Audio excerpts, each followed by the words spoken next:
In this video, I will show with you step by step how to log in your Moodle accounts as a student.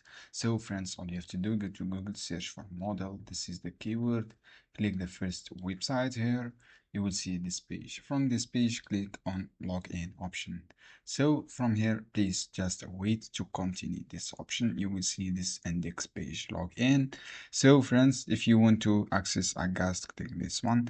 If you want to log in, write your name, use your username and password. For example, this is your username, and write your password here, and then click on login. You can also use Moodle app. I think this is app.